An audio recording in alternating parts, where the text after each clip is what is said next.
При эксплуатации в неблагоприятных погодных условиях, особенно зимой, в разных частях автомобиля могут появляться необычные, ранее незамеченные шумы. Что это может быть и как с этим бороться? Пожалуй, самый разнообразный набор дополнительных стуков способен обозначиться после преодоления участков глубокого снега, в частности, тех же переметов. Плотная снежная масса под воздействием веса и скорости автомашины набивается в различные места, после чего она кое-где подтаивает от разогретых агрегатов, а затем превращается в лед. Вот эти ледышки потом начинают брякать и грохотать, то на защите двигателя, то между кузовом и коробкой передач, а то и внутри бампера. К примеру, мне довелось наблюдать, как на ВАЗовской классике спрессованный снег заполнил собой большую часть подкапотного пространства. Из-за этого горячий масляный фильтр на кочках бился о края ледяной ниши, которая образовалась вокруг корпуса маслоочистителя. Грохота было хоть отбавляй, на весь салон. Вот такая случилась история.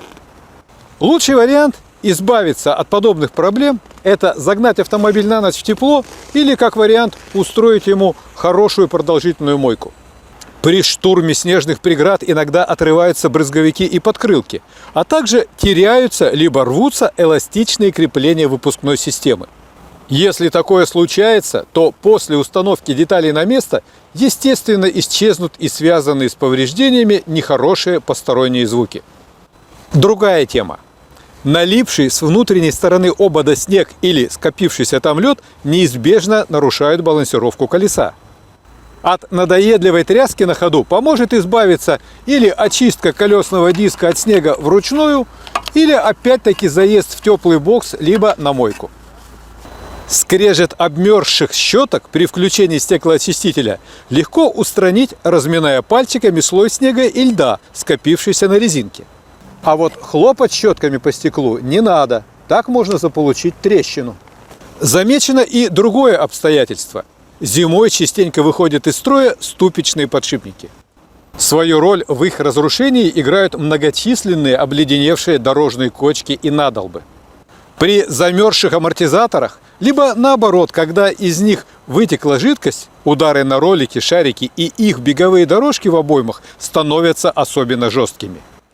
Как результат появляется монотонный гул, который будет усиливаться с ростом скорости и по мере разрушения подшипника.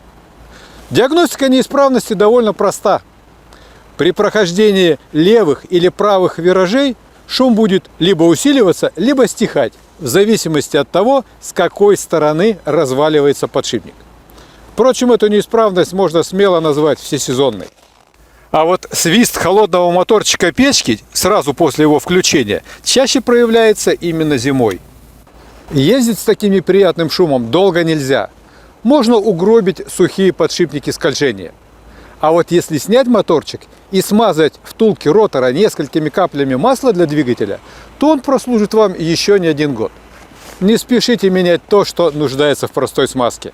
Иногда после маневрирования в глубоком снегу во время стоянки автомобиля тормозные колодки могут примерзнуть к своим дискам.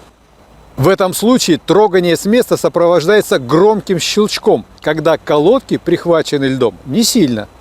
Хуже, если лед смерзается с металлом так, что колеса намертво блокируются. В подобных ситуациях хорошо помогает обливание тормозного суппорта кипятком или любым другим горячим напитком. Главное, после характерного щелчка, который свидетельствует об освобождении колодок, немедля садиться за руль и ехать, попутно прогревая и просушивая тормозные механизмы короткими частыми нажатиями на тормозную педаль левой ногой. А правой, естественно, вы давите на акселератор.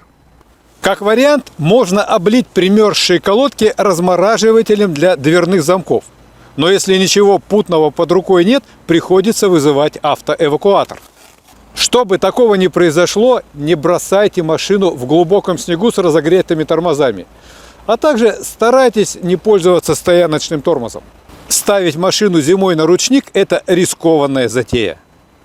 Помните, зима – это не навсегда, она скоро пройдет. Счастливого вам пути на исправном и некапризном автомобиле!